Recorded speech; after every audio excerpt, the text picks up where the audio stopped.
You all pretty know me in the group at visitors. I'm kind of a jokester. I guess this is too soon, but it was running through my head. I went to a dinner last night, and they were talking about trends and people's feelings dictating their financial decisions. But has anyone seen the new Batman movie? Anyone else? I was too afraid to go. Okay. Well, kind of to my point, never have I ever paid attention to the emergency exit before this time, and like half the time I was staring at that door versus watching the movie. And the same thing goes on with people and their financial decisions, is they're listening to headlines and things that aren't going to really ever happen again, and they use those distractions to take them off the purpose and the goals of what they need to be looking at. But anyways, today we're going to discuss who I am, a little bit about Pittman Financial, go over some example cases, and then what I'm looking for, good referrals for me. This is my wife and daughter, Kathleen. Kathleen works at Harvard. She is an accountant in one of their hedge funds.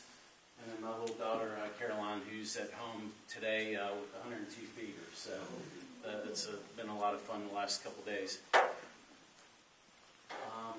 Pittman Financial, we've been here. John Pittman started the firm back in 1951.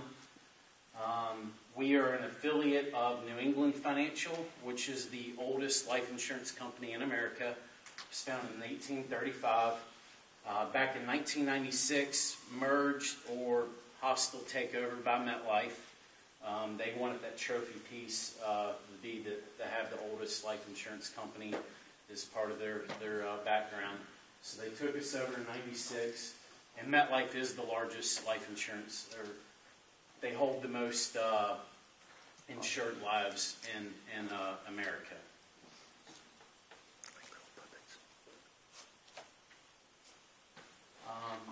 Our firm focuses on insurance, wealth management, and retirement. That's some of our staff at our last quarterly meeting.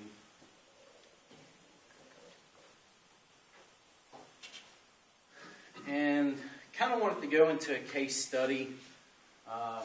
Louis and Maria, they're in their mid-30s.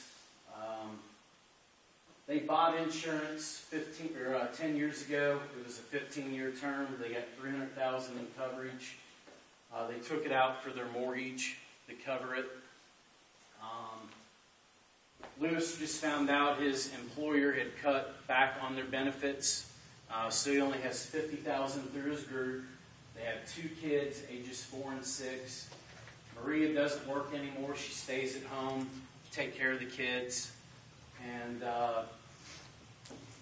they're wanting, if Louis was to die today, his current coverage would be enough to pay off the house and about 2 years of income. Kind of did a brief financial overview.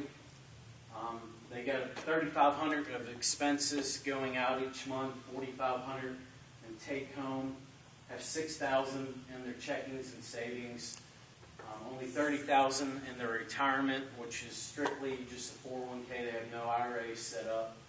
$5,000 in credit card debt, $150,000 still left in their mortgage. They do have some equity there. $5,000 in car loans and $10,000 in student loans. Would everyone pretty much tend to agree this is a pretty common scenario? Yeah. So their goals are to save for retirement, pay off debt, fund college tuition plans, and they'd like a new car. Their dilemma, family can't go out without Louis's income. So they're a single income family. If something were to happen to Louis, that's going to cause major problems for the family. If something were to happen to Maria, they're already on a tight enough budget. They couldn't really work in child care on top of that if she wasn't there at home taking care of them. They would both like to retire at age 65, so they have about a 30-year Horizon.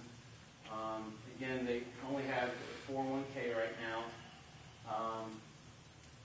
They have term insurance right now, which is cheap, but there's no cash value.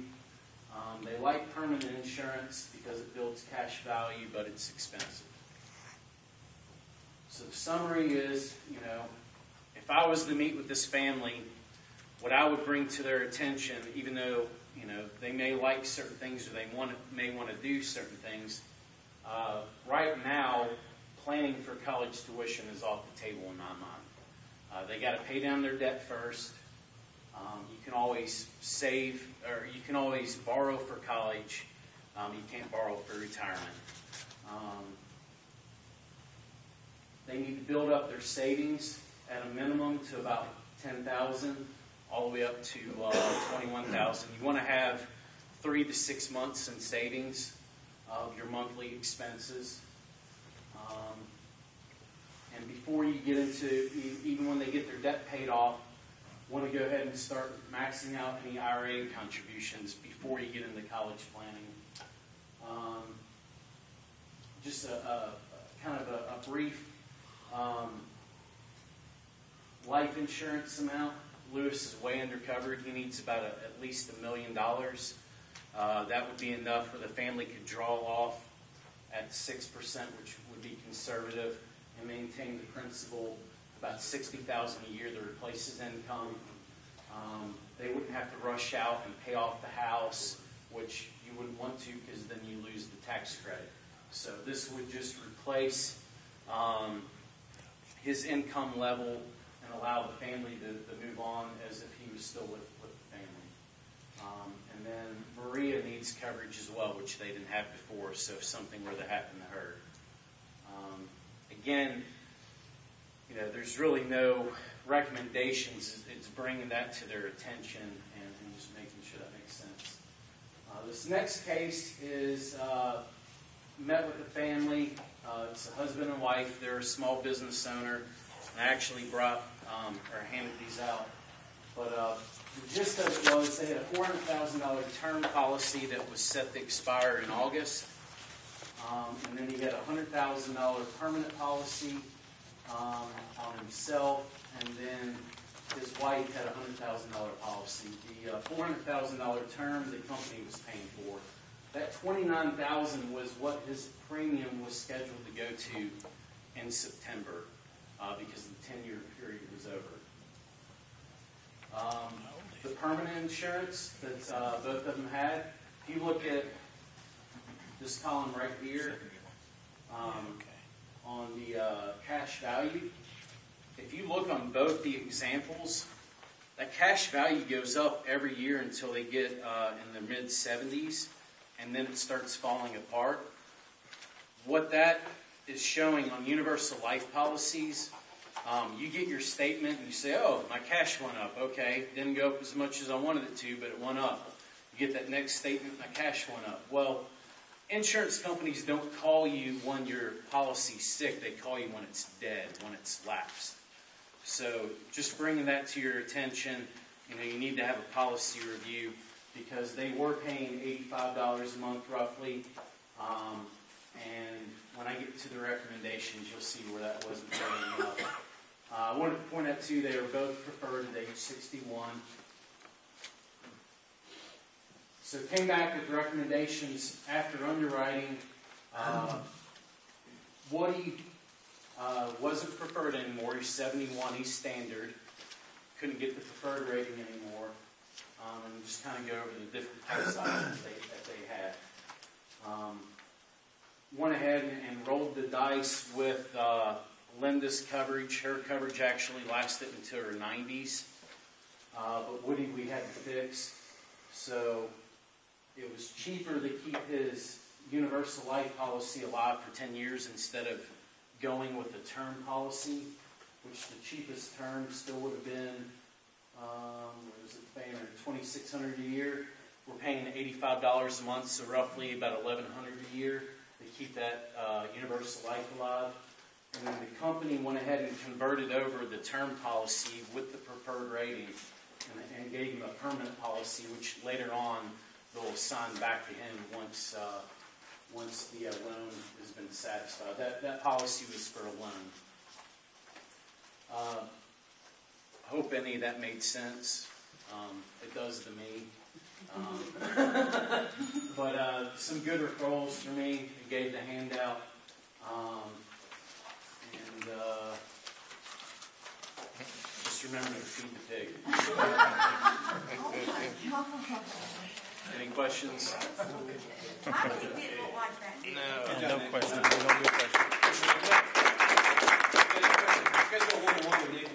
Yeah, no questions. Was the Maria? You said she needs at least $250,000, $500,000 life insurance. Why could she not do the $1 million? Is that because she? No, she could do $1 million. She's Just not going to make the road. kind of, yeah, Right. a minimum of what I've got here. She Might take your Right. generally. So. Good job, Nick.